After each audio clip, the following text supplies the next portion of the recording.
Howard Stern's penis. Don't start off the recording with Howard Stern's penis. Oh, you said Baba Booey. That's what it makes me think of. Ugh. What is this pillow with a face on it? Yeah, I don't know. I'm assuming Brie? Surprisingly, no. No. Damn. Welcome back to episode 2 of the Two Bro Gamers podcast. Joined by... What am I choosing for my name today? Oswald that ends Wald. And I am Vermicelli Biscucci. Vermicelli Biscucci. I'm surprised I was able to say that on the first time. What's new, man? You've been playing Spidey. Yeah. You bastard. I don't have the game yet, and I've seen so much of it because TikTok fucking ruins everything. I'm only about 6 to 8 hours in. Story-wise, not that far because I'm just doing side objectives as they pop up. Pretty good so far. Harry's reintroduced very early into the game. Peter's like, "Where you been, man? I loved you." And then Where you been? And it's great because seeing them together immediately, like they're just having great times. They're reminiscing. They're having fun. And immediately in my gut, I guess. Surprisingly, no, not yet. No, damn. Although it's funny because they're talking about like getting together for dinner at some point, and Harry's like Coney Island, and then Peter and Mary Jane are like, yeah. And then Mary Jane's like, I gotta go to work, and gives him a kiss on the cheek, and leaves. And a buddy of mine's like, I always thought that was weird. I'm like, kiss on the cheek isn't too bad. I'm like, but she kisses Peter on the mouth afterwards, so at least this shows the priorities. Yeah. I mean, yeah, if she like tongued down Harry in front of Peter, yeah, at that point, yeah, it's a little strange. And then she tongued down Peter at the same time, and he's just like, what the fuck? What's going on here? Oh, you see, they have a relationship like Cyclops, Wolverine, and Jean from the X-Men. They just get together and they just DP Mary Jane. That's... I've never seen that comic book, but I guarantee it's out there. It has to be. I don't think it's ever been explicitly stated, but it's like implied. Like there's like I think I heard there's like a thing where like you see like their rooms, and their rooms have interconnected doorways. Oh, oh man. But everything Jane's just like, I know he wants to fuck. I can read his mind right now. He can hear it. He's jerking off right now. I mean, for Cyclops,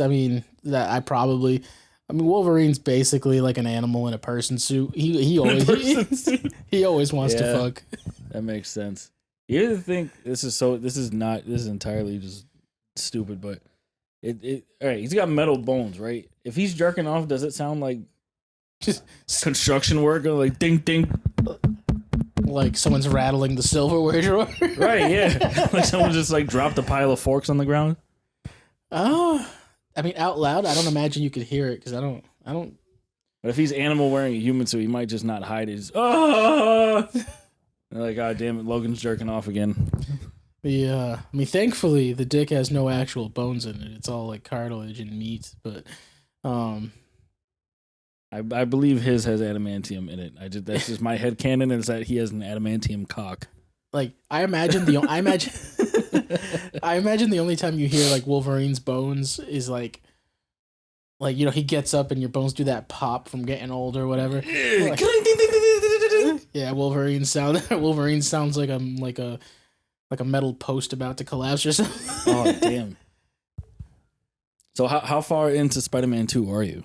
I'm very early. Venom hasn't shown up yet. The Lizard hasn't showed up yet, which are in the trailer. We have seen Craven the Hunter. Craven, he's showing up. He's trying to hunt people.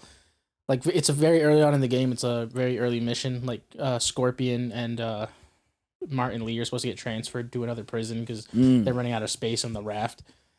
And you're there. You and Miles are there, and you like gotta make sure these fucks don't escape. And then Craven's gang just comes in to steal them, and you're like, who the fuck are these guys? And Miles is like, I don't know, dude. Whoever. And it's actually kind of funny because Craven has so many guys with him. Like you get invaded by so many dudes all wearing tribal clothing. It's like, is Craven like, what's he do for a living? Is he paying you? His payroll must be amazing. Like, I know in the comics, Craven's kind of a humanitarian. Like aside from his hunting, like he wants to save the planet. Right. But I don't know. I'm guessing he makes money somehow. I don't know. Yeah, he could be stealing it too. It's like whatever you steal, that's your That's your profit for the week. And like they have a lot of tech too. Like all Kraven's goons have like if they don't have guns, they have like weird like swords that like do some weird energy shit, and they got like robot vulture birds that just come and attack you. Like it looks like if someone took vultures like wings and like made a whole robot around it and just sent that out to come get you. Ugh. Like Peter says it in the show. He's like, "Are you guys vultures cousins?" That's funny shit. And then Miles is obviously pissed off about Martin Lee because he's still holding on to that anger. Yeah, he killed his fucking dad. Yeah, he's still holding on to that Bastard. anger. Like there's a couple points where Peter checks in on him, like, Pete, Miles, you ain't gonna try to kill Martin, are you? And Miles is like, no, yet. I'll let you know if I decide to kill him. I do love that you get to play both. Yeah, you can Cool. you can switch whenever you want. Certain objectives in the game, like certain side quests, are exclusive to each one. Yeah, like there's one where it's like you collecting Miles's uncle's tech caches from since he's no longer doing crime stuff. He's like, yeah, they're around the city, so you can collect them so other people can't get them, and you can use the tech for yourself or whatever. Yeah. And you go to collect them, and every time you collect one, his uncle will give you a call and tell you about the location and what it reminds him of and memories of him and his younger brother, aka Miles' father. Mm-hmm. And that makes sense why it has to be Miles. It'd be really weird if you're Peter and he's like, let me tell you about when I used to hang out with my brother here. It's like, Peter's like, who is this? Or he doesn't acknowledge that it's not Miles. He's like, let me tell you about your dad, man. He's a piece of shit. I hated him since he was a kid. You're like, well, you knew Richard Parker? I didn't know you fucking... What's wrong with my dad? He's a scientist. The one thing that bothers me about Harry is like Harry's so like lovable, and the relationship between him and Peter is so nice that you're like, fuck, something's gonna happen to this guy. He's gonna get diddled. You're like, I can feel it in my bones. Like something's gonna happen to him. He's too sweet. Well, I mean, okay, so the cliffhanger of the last game is that you see him, he's in like a tube. Yeah, and at the end when Norman's like, we're gonna fix you, kid. And like the black tendril, so most likely he's gonna be Venom is what I'm assuming. But I don't know for certain. So the current theory that me and some friends have is that something's gonna happen to Harry in this game. Whether he survives the game or not, I don't know. And it's gonna lead Norman to finally becoming the great big green gobbo in the next game. Yeah. I wonder. So I wonder if they're gonna stick with classic Green Goblin or if they're gonna go with like Ultimate Green Goblin. Just a big old mutant monster man that shoots fire out of his hands. That was cool as shit. I mean, I wouldn't mind either way. I mean, the dude in the tech suit's fine, but I always found Ultimate Green Goblin to be a more intimidating creature. Mm-hmm. I wonder if so maybe even if Harry... I wonder if Harry becomes Agent Venom. I don't know yet. I was talking to a friend because they're Insomniac is also making the Wolverine game coming up. So I was wondering if this is going to be like a game equivalent to the MCU. Oh, yeah.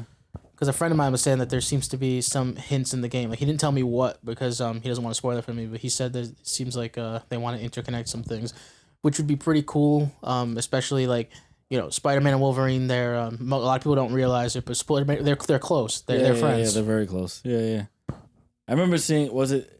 It's not Shattered Dimensions. Which is the one where he's like, you have the choice to be like a good Pete or a bad Pete. There's when you like infect the world with venom. There's a couple like that. The one I think you're thinking of is Web of Shadows. Yeah, where you get to fight symbiote Wolverine, and he's just. I think that's Web of Shadows. He's just like this giant, not even giant because he's only like 5'4", but yeah, he's like the most ridiculously fast-paced symbiote because he's just wild. Yeah, Wolverine. Unhinged. Wolverine's always a problem on his own. So that when you have him enhanced with anything else, it becomes a problem.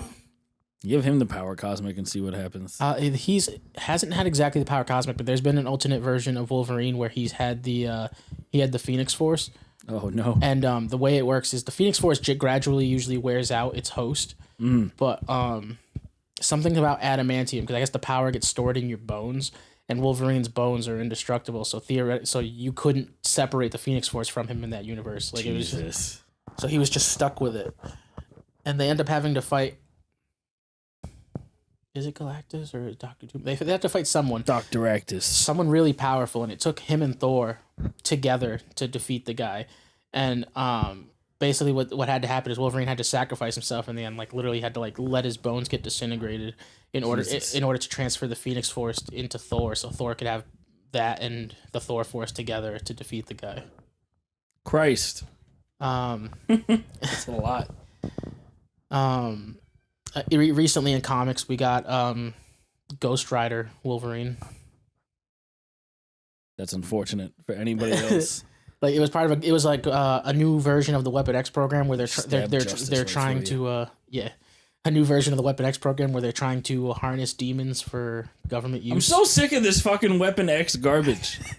Every time you think they're gone, they just come back. Yeah, it's like you didn't realize you fucked up the first 13 times. I mean, their best weapon was I don't know if it was the first one, but I think the first one, Captain America. That was their most successful one.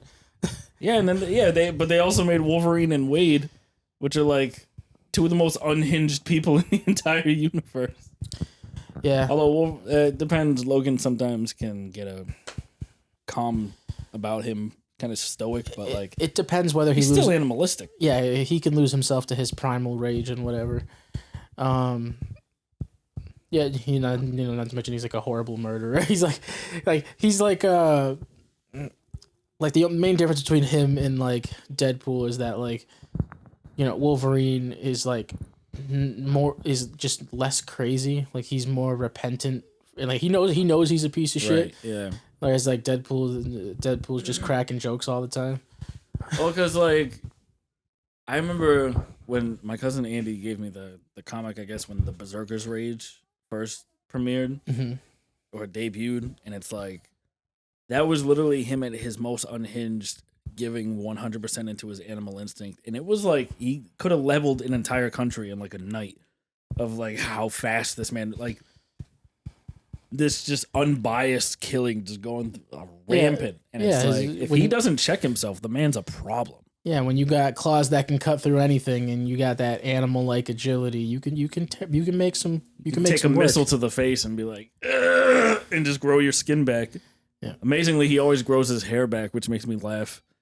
I wonder if that's just Will, that he's just like, I need to be a hairy man. You know, his healing factor is actually partially underpowered, actually. From what it could be? Because adamantium slowly drains. It poisons the bloodstream. Yeah. So his healing factor is constantly fighting back adamantium poisoning. Plus, I think since the adamantium is a foreign substance, I think his healing factor is constantly trying to remove it, but it can't. So his healing factor is not usually working at 100% because it's trying to do things that it can't do. So like technically if he didn't have adamantium, the man's lifespan could probably be like hundreds of years. Probably. I mean, hundreds more years. He's already a couple hundred years old. Yeah, at this point in the current continuum. Jesus Christ. Wolverine's that guy walking around. He's like, that's what I love about the X-Men girls. I get older and they stay the same. They stay the same age. Do you have a favorite Spidey villain? I feel like Venom's is like the symbiotes themselves are their own like different tier. Like that's a whole like. Do you have a favorite symbiote? That's because the symbiotes they bonded to Peter and basically copied his powers. Like they're kind of like a weird blind spot in his like defense because due to that bond they're immune to his spider sense and all that stuff. Mm-hmm. They're kind of like they're like a Spidey predator. Yeah. Favorite Spider-Man villain. I'll tell you who my favorite concept of a villain is my girlfriend. The way she said, she was like, so Jasmine essentially would just be what she would describe, not a villain, but just a domestic terrorist. Like she would fly on she'd have the Green Goblin suit tech. She'd be flying, but instead of like blowing people up, she would have like vials of bed bugs and mice and start throwing them into people's houses that she didn't like. Jasmine spreading the bubonic plague single-handedly. That's our whole thing. That's the whole. She was like, I don't want to hurt anybody. I just want to cause you a lot of discomfort and pain. All right. I was like, so yeah, you're just awful. You're just an awful person. Yeah, sounds about right. For Spidey villains, it's hard because none of them are like super like. None of them are like super meaningful in my brain. It's hard to beat Green Goblin, to be honest. Like like Spider-Man back in the day, his classic villain was Kingpin for a while. Like Yeah. he has a lot of history with Kingpin, and I like Kingpin, but Kingpin's not a dude that fights Spider-Man personally a lot. He kind of has goons do it because he's like such a public figure. I want goons. But Green Goblin, you know, like he killed Spider-Man's first girlfriend. He fucking he's terrorized his life nonstop. Like Peter probably has nightmare PTSD about Green Goblin. Yeah. Like Green Goblin is just like such a personal villain for him. Especially it being like essentially one of the guys who took you in as a kid, and you're like, fuck. That's like my best friend's dad, like the equivalent of almost like a stepdad to him. And I gotta fuck this guy up. Like this guy's unhinged. Like it's like Batman and the Joker, kind of. Like it's just that iconic of a villain. Right, I'm not gonna kill him, but like I have to do whatever it takes to stop him. Honorable mentions. I do like Kraven the Hunter and Otto Octavius. They're both really cool. Kraven's like, I want to hunt you because you're sick as fuck. and Otto Octavius is just a smart guy who with a big ego, and Peter just gets in his way. Like Otto is cool, but he sucks. Like I always loved was the 90s cartoon that we kind of grew up on, that version of Otto. Just because his voice was so like, meh! Like it was so like cartoonishly villainous that anytime he was on screen, Spider-Man, you son of a bitch. Like he had the funniest voice. And also I thought it was funny that his claws on his tentacles were like the shortest. Like the tentacles would be rounded and then they'd be like little stubs. Yeah, they don't look like they could do much. No. Yeah. I was like, he's the least threatening. I don't know why. I'm more afraid of fucking Otto from Spider-Man 2. Oh, a couple things in the Spider-Man game that kind of stand out to me only because they don't make sense in universe, and it's that Peter and Miles, like sometimes when you go to stop a crime around the city, there's a chance Miles will just show up and he'll be like, "Hey, need help?" and then you guys will fight together. And if you do finishers, it'll be team finishers. But after you defeat every villain, there's a chance when you walk up to Miles that you'll have the option to press triangle to do an interaction. And sometimes it's something like, you know, they just give each other a hug or whatever. But then like there's one time where they'll do the Spider-Man meme thing where they'll point at each other like, and it's like, who are you doing that for? Like, it's just us. It's just the players. I know, but they laugh after they do it. Like, why is that funny to you? Like, hey, look, a Spider-Man. Like, I mean, this version of Peter from the PS4 game is part of this. In the comics, he was part of the Spider-Verse event, so it is kind of canon that he's involved in it at some point. Have you seen Across the Spider-Verse? No. I will say he does appear in there. I need to watch it, but in the comic book version of the Spider-Verse event, he does appear. So I imagine he's met other Spider-Man at this point. At least I don't know. They don't say at what point it takes place in his games. At least I don't think they do. Another thing is that he's in there for like, I want to say like 4 seconds. Like he's just on the screen and you're like, oh my god, that's PS4 Peter. Yeah.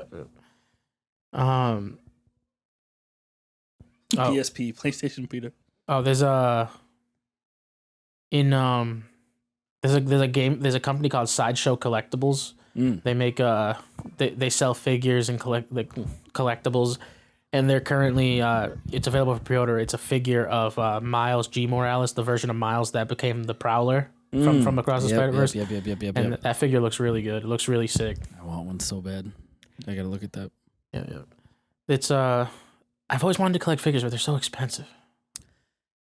That's why we're the broke gamers, because yeah, ideally my entire house and rooms would be filled head to toe with nerd shit, and I'm just so poor. Like I've got two figures to my name, and that's the 19 inches of Venom from the Spider-Man 2 Collector's Edition, and I have the statue from the first game's Collector's Edition as well.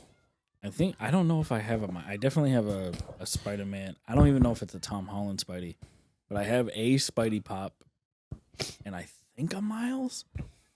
I know I have another Spider-Man villain. I can't remember who it was, but I have a decent pop figure collect. I mean, what takes up the majority of my space is that like I dug through old, like I I think I came here a few years, like when I was living with you, I had like a box of Yu-Gi-Oh cards. I don't know if they're still here somewhere. I don't think so. I might have grabbed them. I don't remember. Didn't you give those to Briar or something because you weren't playing at the time? Maybe. Whatever it was, I know I had those. And then I started digging through my house and I found a million more. And then, so what takes up 2 drawers, like my bed has, in my house, there's 4 kind of like these, like drawers that come out on either side, 2 on either side. 2 of them entirely are filled with cards. Boxes, deck boxes, like it's just 2 giant fucking just piles of cards. Like one of them is literally just a shoebox with piles of cards in it. I didn't even bother to organize it. But there is some that I have like organized by like monsters, spells, traps, extra deck monsters. Yeah. No, you're good. You can cut this shit out. It doesn't matter. It happens. Added to your epiglottis. That means water hit your epiglottis and went down your throat. I have a bunch of cards that like I have mine stored in like tins upstairs. Mm-hmm. They ain't organized for shit. I never had the attention span for that kind of organization. Like even if I did it, I know I'll fuck it up. Yeah, you're gonna find a spell card in your monster pile and be like, "Fuck." I don't know. I just meant eventually, like I'll take something out and not put it back where it's supposed to go. We should do that. We should go through the cards you have up there and see if we can make a deck for a basic duel. Probably. But before I forget, speaking of things that came up recently, because we were talking about figures, I've always wanted like a big old Godzilla figure to put somewhere. A bunch of kaijus. But like, the problem is this Godzilla specifically is so expensive because he's like the kaiju. Yeah. Like, figures of him can range anywhere from like 100, 200 to like the most expensive one I've seen is like $500. And Jesus. He has a new movie coming up. It's called Godzilla. I think it's called Godzilla -1 or something like that. Electric Boogaloo. It's not a sequel to any existing Godzilla movie. It kind of reminds me of Shin Godzilla. Like his skin still has like that like mottled like decayed like I got caught in the Hiroshima blast kind of look, but it's not like red and black and oozy looking like. Is that what Shin? I've never seen Shin Godzilla. That's what it looks like he got caught in the nukes. Yeah, they actually say his skin was designed. Dilapidated and fucking. They say his skin was designed after the texture of what victims from the blast looked like. Jesus. Yeah. Let me see if I can pull up a picture. Which is decent, but that means you just had to stare at a bunch of pictures of like dead people or Shin victims. Shin Godzilla goes back to the roots of Godzilla, where he's supposed to be something you're terrified of. He represents nuclear disaster and everything terrible about it. And instead of being a giant hero lizard, yeah, this isn't exactly what it looks like because it's a statue, so there's gonna be a little bit of differences. But look at him, it's fucking terrifying. Oh my god. Yeah, I can kind of see what you mean. Like you can see like into his chest with the open orifices and shit. That's and then nasty. you see this one right here. See that thing in the center? Which one? That thing that looks like a humanoid. Yeah. So at the end of the movie, they kind of Shin Godzilla's thing is that he's constantly evoluting. He does not stop evolving. He's evolving constantly. It was they freeze him in the movie. They managed to inject him with a solvent that kind of, because his body's like a walking nuclear generator on the inside. So they managed to cool him down and shut him down. But they stop him mid-evolution. You see his tail. His tail looks like it's starting to split into humanoids. The theory is that he was about to divide into hundreds of thousands of zomboid like Godzilla humanoids with like a hive mind. They were just gonna wreck shit. That would have just been the end of the planet at that point. Well, there's a whole fan theory about it that he was gonna keep evolving until eventually like he consumed the planet, then became a planet. And he was just going to keep expanding until he went through space and then absorbed. Galactus? He was eventually going to absorb the galaxy and then keep growing and growing until eventually he consumes the universe. But in doing so, because the way nuclear reactors work, basically his internal fuel would have gone from being a nuclear reactor to being a star to being a sun, and then eventually he would have consumed our universe while his internal structure became its own universe. He would have consumed our universe to become a new universe. He would have become God. So okay, so we should pray to a giant lizard, is what you just told me. I mean, that's what my entire childhood's been leading up to. All this talk about Christianity and all this Palestine. Like I always said, like I always said, if Godzilla showed up and was like, "Pray to me, or I'll shoot lasers," I'd be like, fuck it, I'll do it. I'm not saying no. I mean, fuck yeah. If you're 67 feet tall and a lizard, like whatever you want. Current Godzillas are huge. You know how like 1 meter is roughly 3 feet. Yeah. Current Godzillas are about, I think, 100 meters, so 300 feet tall. Oh my God. They're getting bigger with every iteration. It's getting crazy. There's a set of cards in Yu-Gi-Oh! That are based off of the old movies and stuff. They have a whole bunch of, there's references to Mothra, the Mudos. There's references to Ghidorah. There's so many. Like there's a whole set of Kaiju cards. They're called. Yeah. And they have one for. I don't know if there's one for Shin Godzilla. There's definitely one for Robo Godzilla. And yeah, there's a bunch. There's the turtle. What was the turtle's name? Anguirus? Yeah. Or are you talking about the one that can like tuck into his shell and fly? That one. Oh, Gamera. Gamera, yeah. And there's a whole bunch of references to those old movies. Shin Godzilla evolves throughout the movie. If you look at this evolution line, the top 4 are canon. The bottom 3 are not real. Yeah, I don't want that last one to be fucking real at all. But they had tons of concept art that they didn't use in the movie for evolutions. Like he was supposed to grow wings at some point. It was going to be awful. Shin Godzilla is the most, probably one of the most destructive variants of Godzilla, because they said in the movie he's mindless. He's reactionary. He's a walking disaster who destroys things just by existing, and we're trying to stop him, and he attacks because we're attacking. Damn. What do you even do at that point? You suffer. You just suffer and die. That sucks. So in the movie he can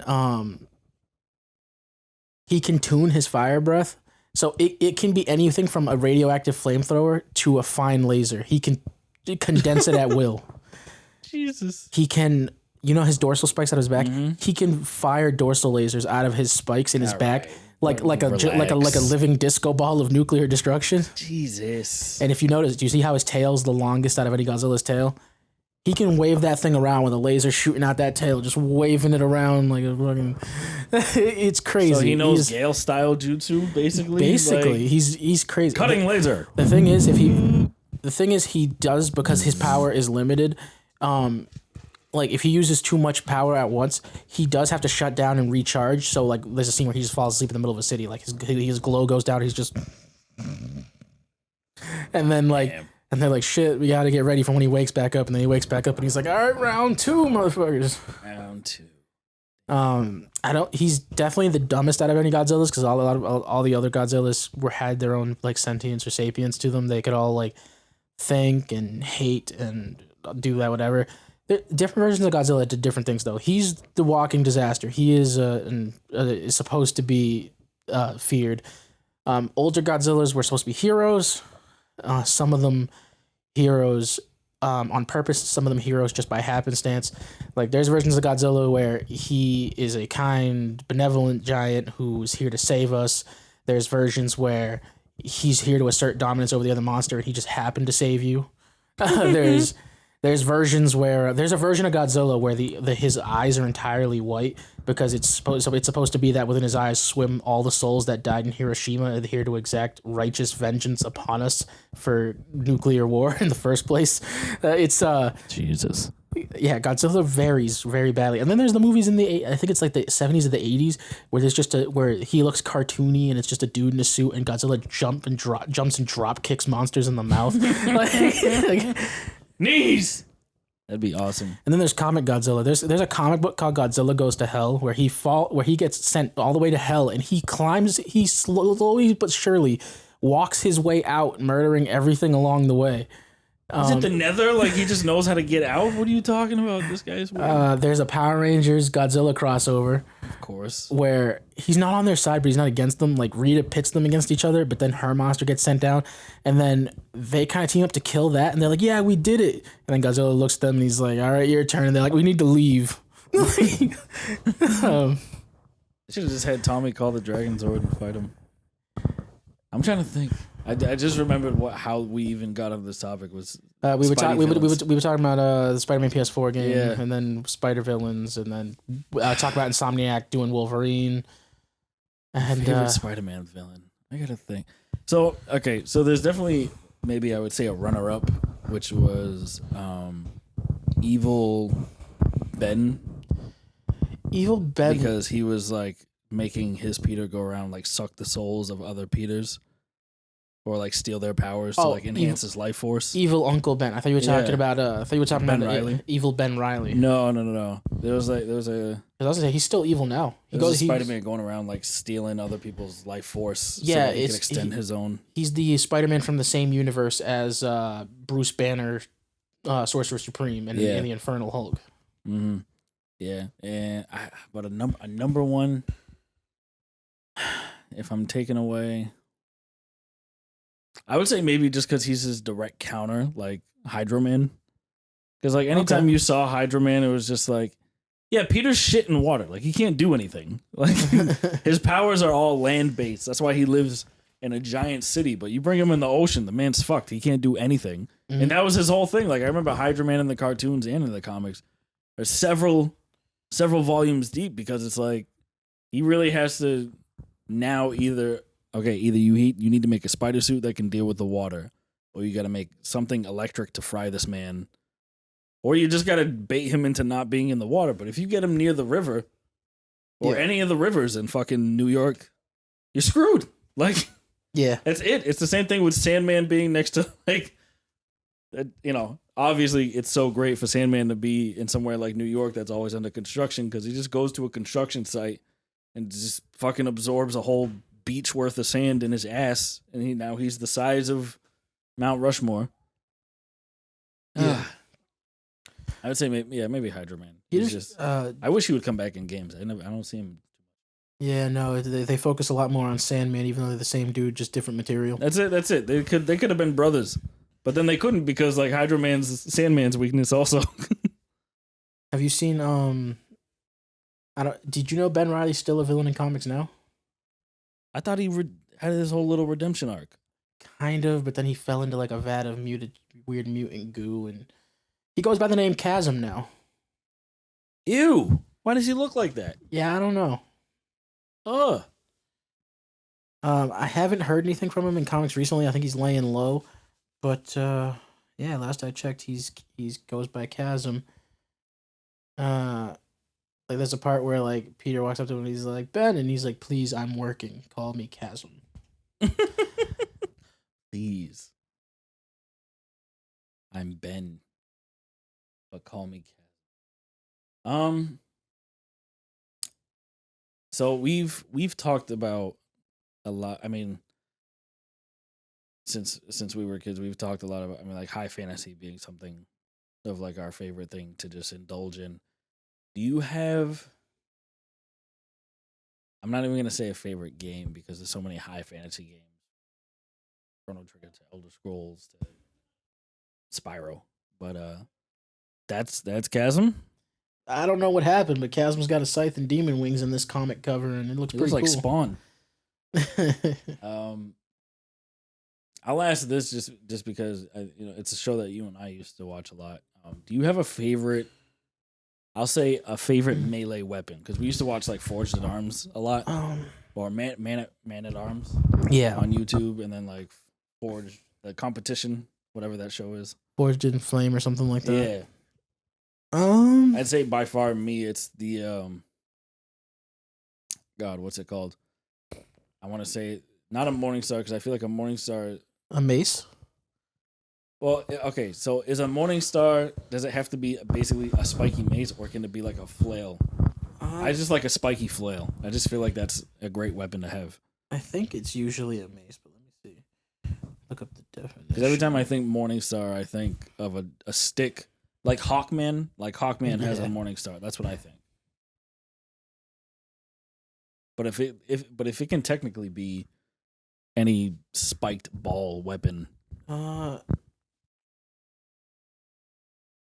Yeah, so Morningstar is technically a club-like weapon. So yeah, more like your standard mace. Yeah. So I guess whatever is a spiky flail, I guess I think that's just cool. Because you get a little bit of distance, but it's technically melee. I guess in the way I would like it more if it could like transition in between, like if it could like latch back and you could like launch it, that'd be really cool. I always feel really basic when it comes to my choice in weapons because like, man, like you can't go wrong with a good sword for me. I love a sword is so good. A sword is good. I think it depends on the character you're using. Like if you're a beginner, I feel like if you don't know how to use weapons, I feel like a spear is always the best choice because a spear it's a point it's a pointy stick. You can't fuck that up. Keep your distance. It's there's the we're forgetting the one that we've encountered the most, the chancla. It's the best. It's ranged, it's melee, it's. You ever seen that video of like a Hispanic woman threatening an alligator with a chancla? No, but I imagine it's not even.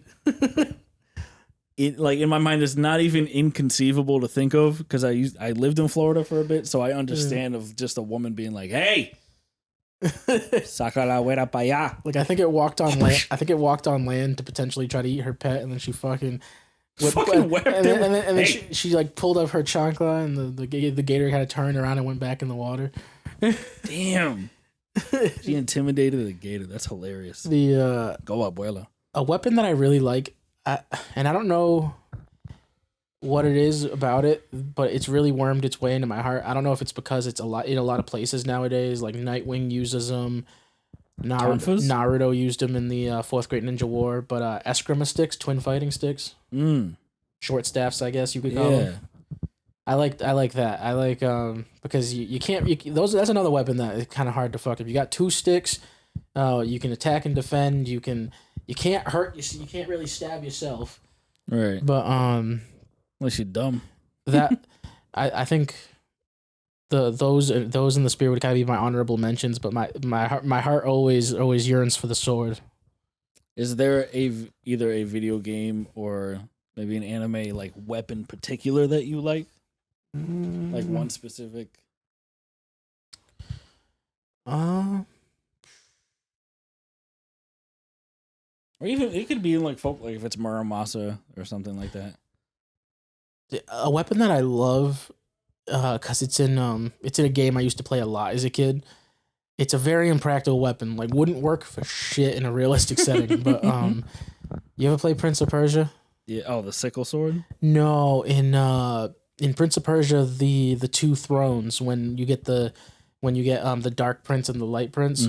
The Dark Prince uses what a dagger tail, which is basically a segmented blade whip that just fucking whips around and saws people, and it's pretty sick. It's just a chain made of blades, and it's cool. Sweet. If I had to think, so I'm going through everything in my head from like weapons in games to like things from like the Buster Blade down to like Zabimaru from Bleach. But like, Buster Blade's cool, but the thing I don't like about the Buster Blade is it's not as cool as the sword Cloud gets later, which fans dubbed the first Tsurugi. It doesn't officially get a name in the movie, but it's from Final Fantasy Advent Children. It's like a Buster Sword, but it's made up of smaller swords. It is 7 swords that combine into one big sword. Okay, is that the thing that it's not Cloud, but somebody can use in Smash? How he can like change his sword's like abilities like on the fly. What's his fucking name? I can't remember. I'm not sure. I put it in the comments. I know you guys know what it is. I haven't touched the new Smash at all, really. A weapon that I feel like I like any weapon that kind of does this. There was a game on the Apple Store on iPhones and iPads for a long time called Infinity Blade 1 and 2. Mm-hmm. And it basically is this weapon that, you know, as it vanquishes its enemy, it steals its life force in order to strengthen itself. I like all that type. Maybe it's the vampire archetype shit that I really like, but I just love vampiric shit. I don't know why. I like a thing I like in fantasy weapons. It's not hasn't been as big of a trope lately, but it's appeared a lot in the past. I like living weapons, weapons that are alive. Some sentience. Yeah. Also, like, Bleach must have been awesome for you. Kind of, but like the thing is, like the weapons don't really communicate with you. I mean, they do a little bit in like your head, but a lot of times, like when your sword wants to talk to you, it appears to you as like a bearded, grizzled man in like a coat, and is like, "Hey, you're swinging it wrong. You're swinging it wrong, you fuck." But the thing that also bothers me about Bleach is that like you can be weakened by your relationship with your sword. Like Renji, you find out that he was never using Zabimaru's full power because Zabimaru never told him its full name. It only told him like half. Damn. I don't remember that. It's because it's a part of the latest. You know how they're releasing the final arc now. It's part of that. Oh yeah, I haven't. Like I after, watched like the first 3 episodes. Like after his Zanpakuto gets destroyed and reconstructed, he finds out that he never really knew the full name, so he gets a new Bankai, which bothers me because I personally don't think his new Bankai is as cool as his old Bankai. Oh, when he would just turn into a giant bone snake. Yeah, the giant bone What's snake. the new one? It's like it becomes like a bladed, like he gets like a bladed like gauntlet arm on one hand, and then he's got like this like furry craven pelt around his neck. Nice. And some other thing like it does different things because it has 2 attacks. There's because his Bankai is made up of 2 parts. It's the Snake King and the Baboon King. So he has a Snake King attack, he has a Baboon King attack, and then he's got like a final finisher where he gets like a big old energy snake to bite you with. I can't remember off the top of my head though, because like I'm not very well read up on Bleach anymore. Bleach lost my interest a long time ago. It's not bad, but it's not great either. I you know, when it got to a point that it's like, yes, he can do everything, I was like, all right, well, shit. I don't mind a protagonist that can do everything, but it's like, if you're gonna do that, you just like, can you let me know from the start? Like, or like, it's also the fact that like Ichigo could be stronger and he doesn't. Like don't tell me you can do everything and then you don't use any of it. Yeah. You don't just combine your powers all at once at all times, because then you're just omni powerful at that point. I currently have a character I'm working on a concept of that theoretically he can do anything, but he has to learn it. He can't just do it. He has to learn it first. So he has the potential to do anything. Yeah. Yeah. Basically what I'm thinking of is like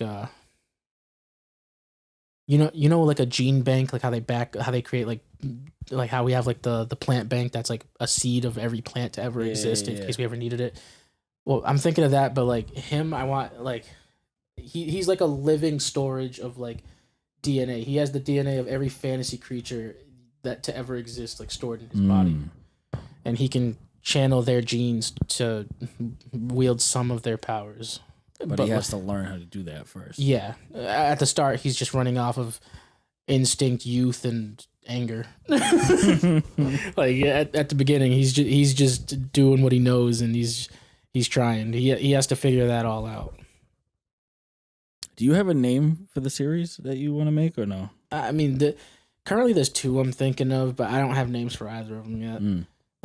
It's always so hard to name a series because you have to pick up like a name that it's trying to think of a name that encompasses what you're working on. Right, the entire works. Like like I'm reading a book currently called The Combat Codes, and it's called that because there is a the civilization they're in, there's ancient codes that they live by called the combat codes. And the combat codes dictate honor in the ring, but and like the honorable way to live your life. But times are advancing, and those codes need to. A lot of people are giving up on the codes, but some people are like, no, the codes are our history. They're who we are. They're our story. Don't give up tradition. They're like, if anything, we need to find a way to adapt the codes into modern day, not give up on them.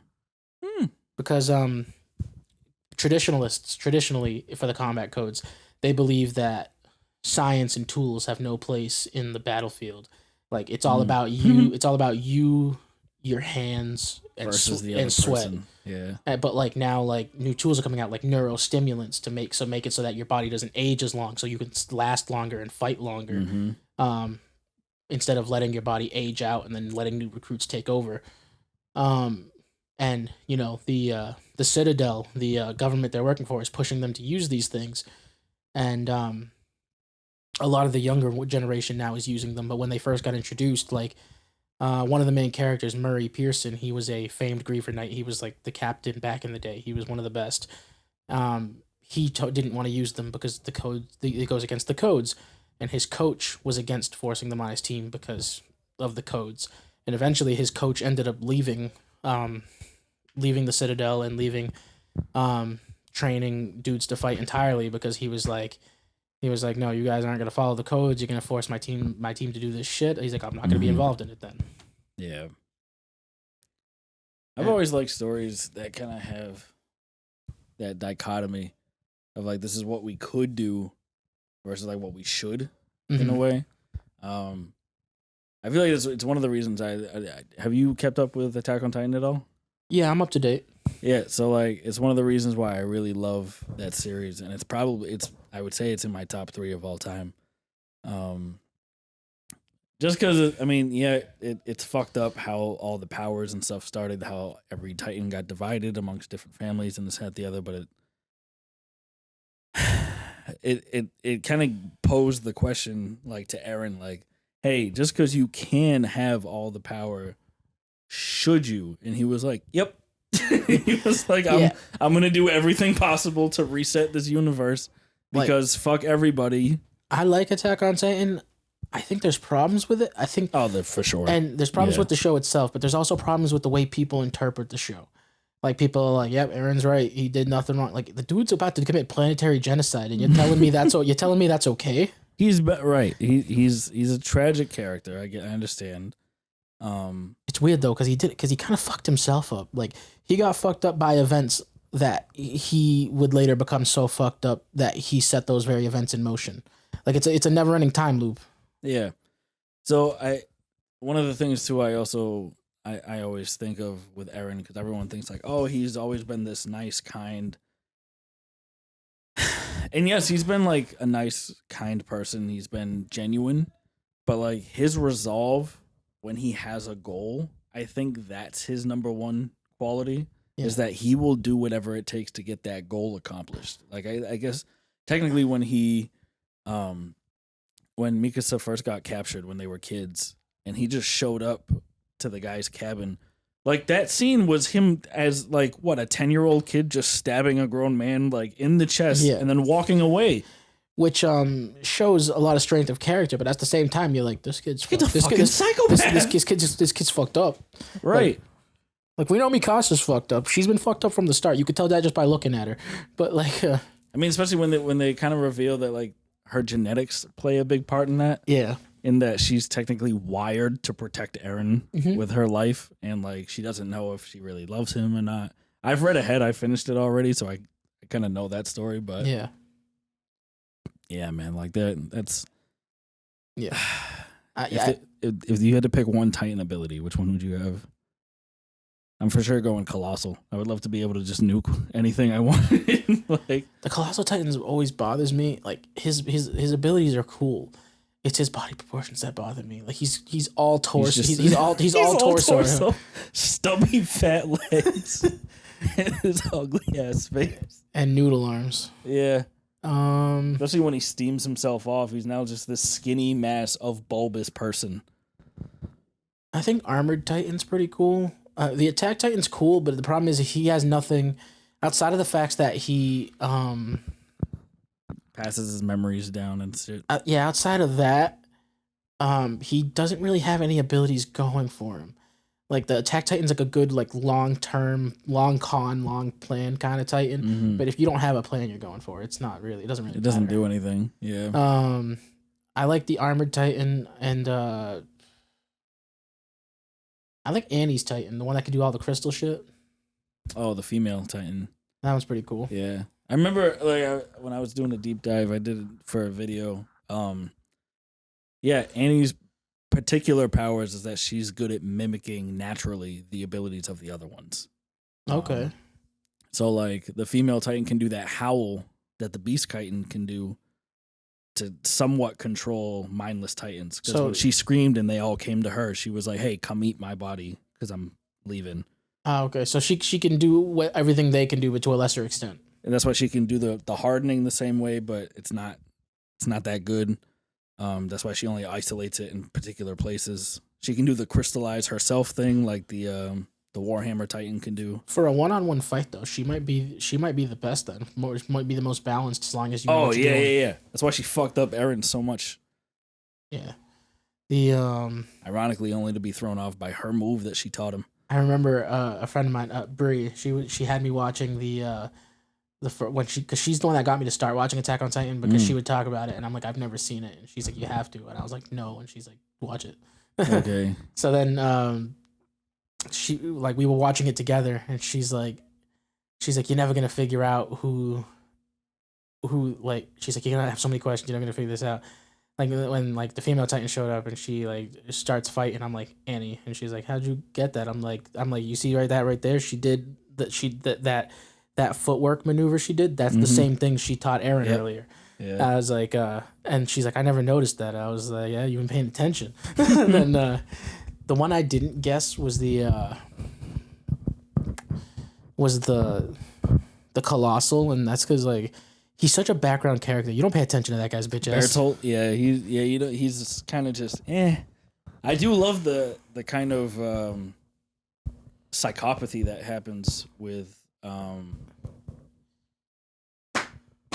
God, I'm gonna forget his fucking name. You're talking about the dude that's the armored Titan, right? Yeah, Reiner. There you go.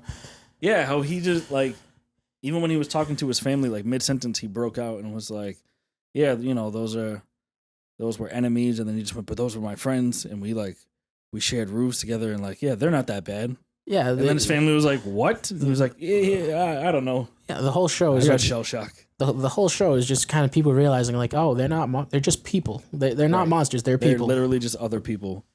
Like they had them in like literally like Hitler internment camps. They had to wear armbands. They could only live in one part of the city. Yeah, like the whole show is, it's like you got Marley sucked. Is you kind of have like it's kind of like basically like if Jews got superpowers and decided they were going to annihilate the entire world because the Nazis fucked them up.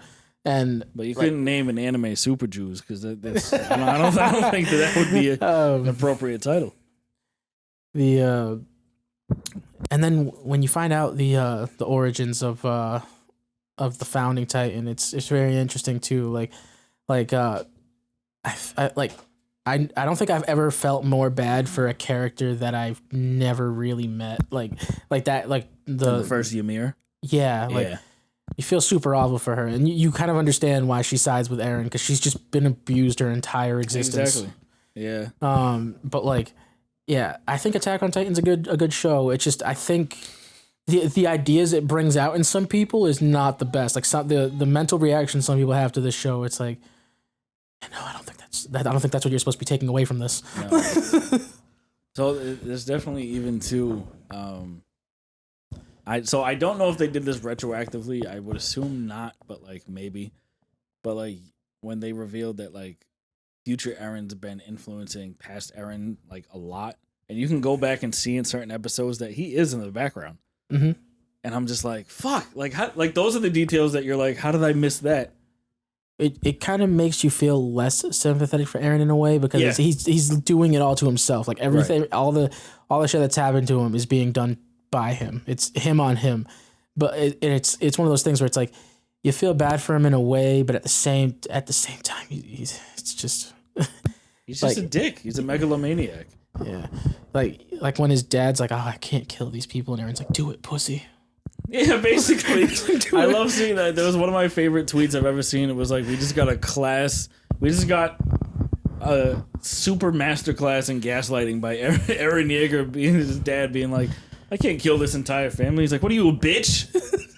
Step on him, you big hairy fuck. He's like, okay, fine.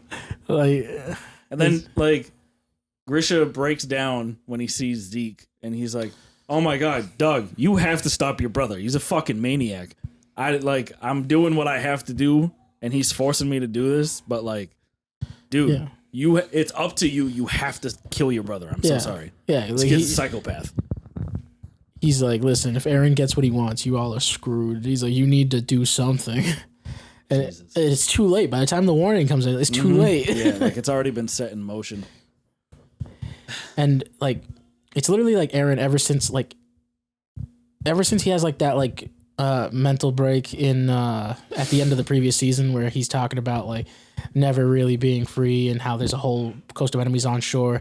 And then the next season he's just infiltrating the enemy base like all of his own accord. Like the rest of the army shows up and they're like, Aaron, we didn't even know you were fucking here. And he's like, yeah, but you came. No, I thought that was my favorite part of the new season when he's talking to Reiner and Falco in the basement of a building and he's just like, yeah, no, I get it. Like, you're a soldier. You had to do what you had to do. I'm going to do what I have to do. And, like, mid-sentence, he's just, the yellow lightning is popping around him. He's like, fuck! And he just explodes. And that's when Willie Tiber is like, and we will save the world. And this guy's, I'm not gonna lie. Back during that season, I was still kind of on his side because he was still like he wasn't trying to do planetary genocide things yet. No, not yet. Right, I felt because right at the end of the season previous, you see him at the ocean, and he's like, "That's like we know this world is bigger than us, but that means everyone besides us is a villain, or at least to their knowledge. At least Marley, right? Because outside of Marley, really like." No one really seems to have hate for their bloodline really. Outside of anybody else, yeah. Like really, like everyone else is like it seems like everyone else in the world really is just trying to defeat Marley because Marley's like oppressive. Marley's oppressing everyone with the powers of the Titans to the point where like you can see it when Marley's fighting. Like anti-Titan measures are being created, and it's like I don't know how long until how long Titans are going to keep the edge. And that's the thing is they're now kind of doing what they accused the Eldians of doing, which was like using the Titan powers to oppress. And now they're just doing the same thing, basically. Like, we control it. Now that we have it down to a science, this magic power. Yeah. Like, we just inject kids when they're 12, and by the time they're 25, they die. And that time they'll be service to us. I kind of like how they never really explain where the Titan powers came from. Like, you see the old first Ymir like fall down the tree trunk, that thing bonds to her, and bam, Titans. Some weird like, DNA thing that attaches it. Like, it's an explanation without the details. It's like, oh, that's where it comes from, but that's not. It doesn't explain what it actually is. It's just, like I'm still curious. Is this like a post-apocalyptic world and that's leftover technology? Is that magic? So that thing has been called the origin of original matter. So that has all original DNA, everything that has come from the world of Attack on Titan. Technically, that's its predecessor. It has the DNA and the raw material to make anything. Okay. Why it's linked to the power of Titans, no fucking clue. But it's the source of all original matter. I mean, that explains why Titans can do so many crazy things. Yeah. But yeah, it's such a fucked up story, especially the first Ymir's story. Like her life, her kids, even how they treat her when she died. Like it's so bad. Like, it was fucked up. The first thing, because she got blamed by another homeless guy, like another slave, and they were like, "Yeah, why did this pig get loose?" And this guy was like, "Her," and just pointed at her, and they were like, "All right, go to the woods. We're gonna fucking hunt you." And girls getting shot with fucking arrows and shit. Like, poor thing. I mean, I definitely feel bad for that part, but like the life she had to lead after that sucked too. Like, oh, you have powers. Well, now you're gonna get married to the king because you have no choice. Mm-hmm. You're gonna produce. He's gonna fuck you every night and produce a bunch of kids because again, no choice. You're gonna fight our battles. When you die, we're gonna make your kids eat you. Right, to make sure that the DNA still gets. And that's how they find out that you can pass it down through spinal fluid. Yeah, I wonder how many parents had to be eaten before they found out specifically spinal fluid. Right, before they were like, I'm not eating Grandpa's balls, I'm sorry. It's like, nope. If you want the power, you better get the power from Grandpa's nuts. Shave them, I don't care, but fucking you better eat these balls. They're cold. I don't give a shit. Be like your brother. He ate Grandpa's whole ass. And look what he can do now. He can shoot spikes from his ass. I don't know. There's got to be some like defunct titans that their abilities just sucked. Like one beast titan that was a spider, but like the power translated into his real life, and he just shits webs. I do think it's really cool that whoever gets the beast titan power, like the beast you turn into varies. Yeah, it depends on who you are. Because even Xavier before oh my god, how am I gonna fucking forget his name? Before Zeke, his beast was like a ram, and he didn't really fight much, but like once in a while when they needed him to do that, he would do it. I mean, if you think about it, like a ram or a goat would be pretty cool. Goats can climb up. Just charge straight. Not only can you battering ram through most walls, but also there's like the thing where goats can like walk up basically vertical surfaces. Like, yeah, I don't know how. Like imagine just you have a wall, you like he won't get in, and then the goat just walks up your wall, and he's like, nah, and just fucking. He just bass, but really, like, what the fuck is that? And then he just headbutts the shit out of you. That would have been a very different first episode if instead of like Bertolt kicking through the wall, he's just, oh yeah, just Kool-Aid Man through the wall. That'd be sick. I'm just glad Titans don't have genitals. Like just like founding the fucking Colossal Titan's dick just poking through the wall. Right. And then just hot steam coming from like you can't even tell Jesus why you died if you end up in like this a hot steamy dick. I don't know what to tell you. I don't know. This thing was the size of a Ford Raptor and just started pissing steam. Attack on Titan it's a very outside of the I think the fans I think ruin the anime more than the anime. Like yeah, I do think the author kind of wrote himself into a weird place. He's like, oh okay, my protagonist is the villain now. Like I wonder if that was the intention, or if he just kind of wrote himself there and he's like, fuck, I guess I'm here now. No, in one interview he said he knew how it would end. I think 3 issues in. That he already knew how it was going to end. I mean, at least he knew it would end. Like, I don't imagine Masashi Kishimoto at the start of Naruto was like, all right, starting off with ninjutsu, gonna end with crazy alien demigods. No, and also I remember him being like, hand signs are so important. Everyone's got to learn these. And by the end, people are just like, do the thing, no jutsu. Well, they never explain it very well in the show, but it's supposed to be the more skilled you become, the less hand signs you need to do a jutsu. Right. So a hand sign that, like a jutsu that needs like 56 hand signs, if you're skilled enough, you can get it down to like 5 or 3. Like water dragon jutsu. The second Hokage could do with like I think it was between 1 and 3 hand signs, where it took Kakashi and Zabuza like 56. Like they were there for like 2.5 minutes. Yeah. I think Naruto's probably one of my favorite animes in terms of power system, because theoretically in Naruto, if you're born with the right genetics, or if you're willing to do enough batshit evil science like Orochimaru, you could technically do anything. I like this. So Cordero from Jump talks a lot about how his favorite power system is Nen from Hunter x Hunter, because I don't know much about Nen, but I've heard it's another power system where like your powers are based on like who you are, and it's very creative, and like everyone kind of ends up with their own unique shit. So everyone has Nen, and everyone has a type that I think fits into like a 6-way diagram. And like you're kind of, so like if you're on one end, you might be good at this skill. The 2 skills parallel to it are like you're kind of good, and then the further away you get, like it just gets impossible to do the others. But it's basically anything that you can manifest the power into. So like if you're what's called an enhancer type, mainly it enhances your physical abilities, but that's still entirely within your mind to think of. It could be like I move blindingly fast, or I am impenetrable because my skin is like beyond rock solid. Oh, you know what that actually reminds me of? It's crazy because it's from fan fiction. It's a fan fiction author, and he does a Naruto fanfic that I love. And I'm sorry to anyone who's against fan fiction, but fuck you. But fuck off. He's very creative. Unsubscribe. He's very creative, and I think I keep saying he should write his own stories because his ideas are really creative. His story is basically about this family of siblings that they were just ordinary people, and one of them got chosen to be the container of like a multiversal god, like a Jinchuruki, like Naruto, basically, but of a multiversal draconic deity. And so the sister became the Jinchuruki, and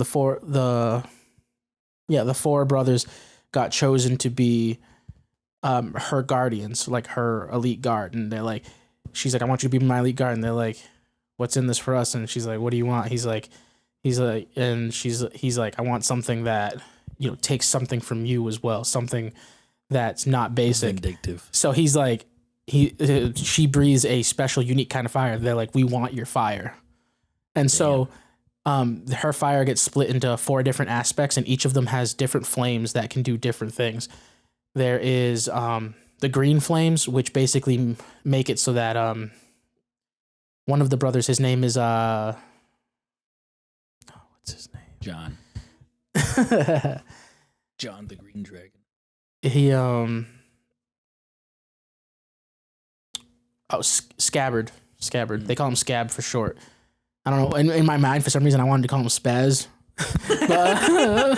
Spaz the Dragon Warrior. I'm terrified of that guy. Scabbard has like his flames basically give him like infinite energy, just about. Not infinite, but like he has like super high energy pools, like to the point where like I remember like when like physical energy or like physical energy, like they adapt their energy to the universe they're in. Okay. And so when he went to the Naruto's universe, he had to adapt his energy to be read as a chakra signature, but it's not naturally chakra.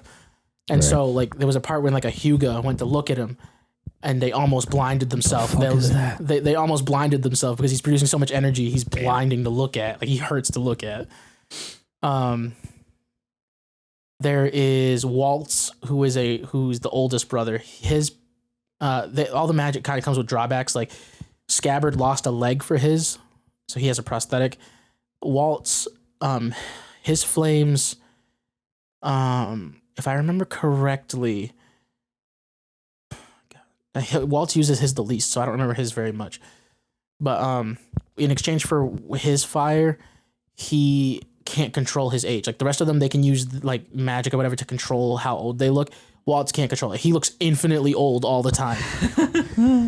There's Crypt. Crypt has he has blood red flames, but because of I believe he I think he's insane. I feel like his magic cost him sanity, but it might be something else. And then there's Ghost, the final brother. Ghost has like identity issues, and he had a really, really bad upbringing. Like, and his fire is, they call his the progenitor of fire. His fire can burn anything, space, time, Jesus, whatever. So he can, like, when he first goes to the Naruto world, it's basically like Naruto if Naruto had a bad ending where it was about the world was about to fail, and Ghost rewinds time basically by using his fire to burn the timeline back to a certain point where they're all at, and start back from that point. So he didn't rewind time; he burned away the time stream and had no choice but to continue from where it left off. He burned away the existing universe and made a new time stream from the ashes. Christ. But they have the Ghost's thing is he's blind. Like if he looked at you and opened his eyes would be stitched shut. Ew. And they don't even say like they say like his pupils are stitched shut, not his eyelids are stitched shut. And I'm like, that sounds awful. It's way worse. What the hell? But he developed techniques to allow him to see. He also has the smallest energy pool out of anyone. But his thing is he recovers fast. So he has small amounts, but it recovers like that. Yeah. But he's a wind specialist, so he ends up becoming Naruto's teacher in that timeline. And this guy's just really creative with his powers. There is a power system in there called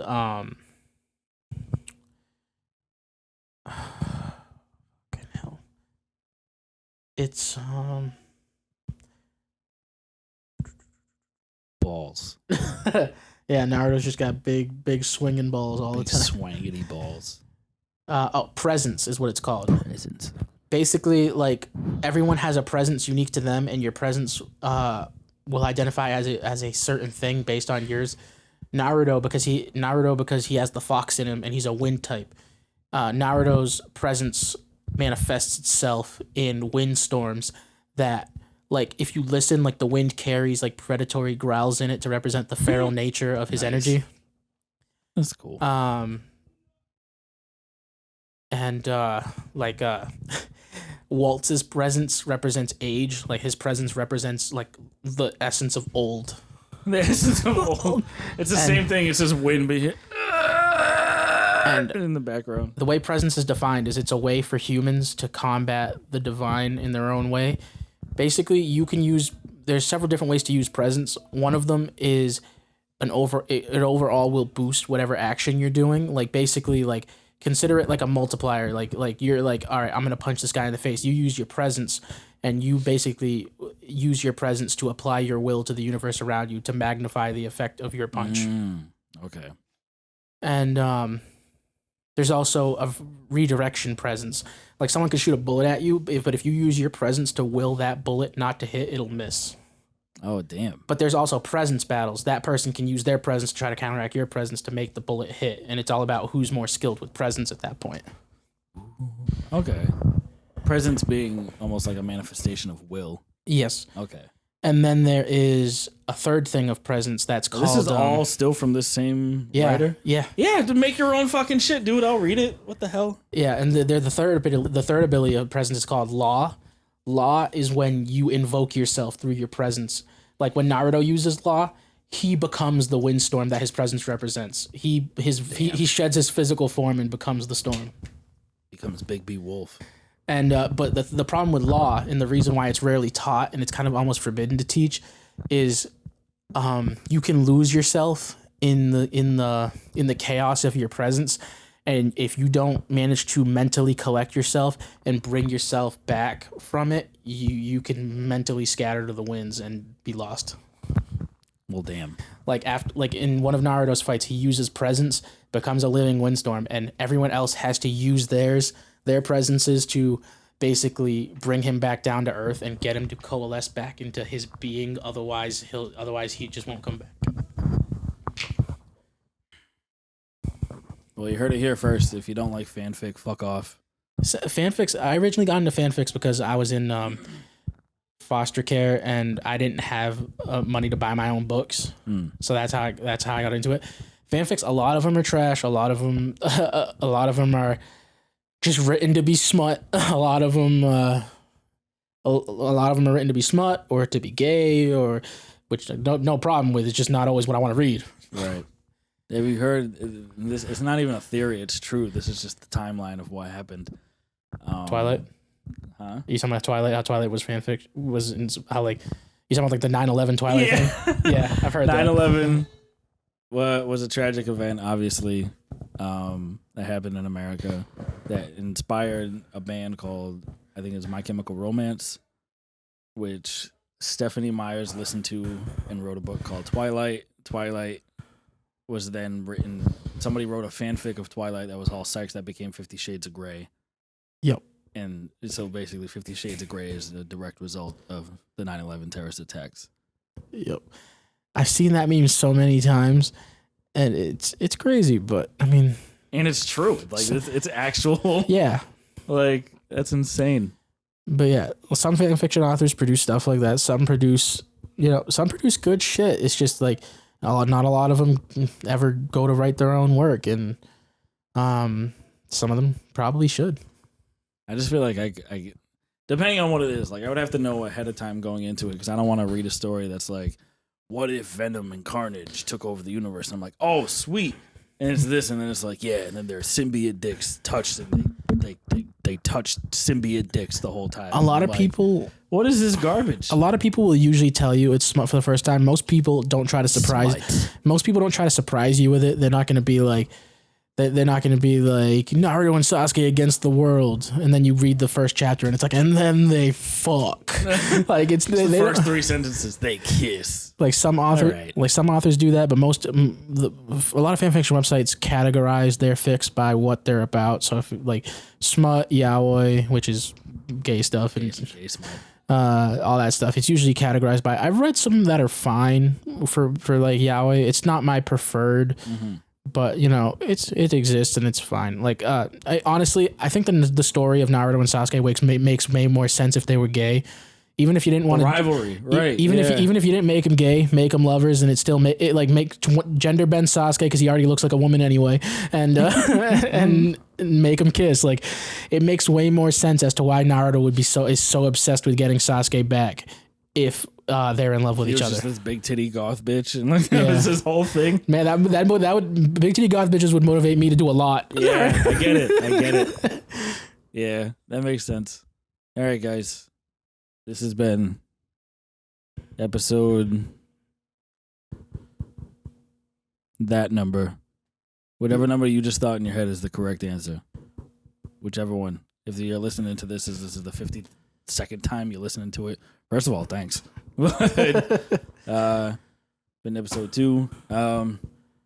Find us on, I started our YouTube channel at 2 Broke Gamers. YouTube.com/ which I hate that they do this now because it's just too many symbols. If you hear the special needs yelling from upstairs, that's Lorenzo's little brother. If you go to youtube.com/ @2brokegamers_, that is our channel. You will find nothing as of yet besides a profile picture because we haven't uploaded anything yet because editing takes a long time. But there will be Let's Plays. There will be other short form content, as well as this is where the podcast is going up until we can get some funds together to get some podcast hosting. Anything you wanted to say to close out, sir? Live life. Don't do drugs. Go to school. Read a book because not enough of you are doing it, and tired of watching people read at like fucking 2 words an hour. And no, but seriously, reading is great. And if you just school makes it suck. Read stuff you're actually interested in, and it's not a bad time. I can attest to that. Number one, because I am someone who was vehemently against books for a long time. But I started just delving into subjects that I love, and it's been fantastic. Yep. Almost into the same thing of what you touched on of like Yahweh being not your preferred thing. I'm a sucker for romance, so regardless of who the people are in the story, if I see romance and it's something I can connect with, I'm like, oh, that's a great story. Yeah, I just don't need to read the parts where they're like, and then his dick's in his face, and his throbbing cock was in his nose. All right, we'll see you next time.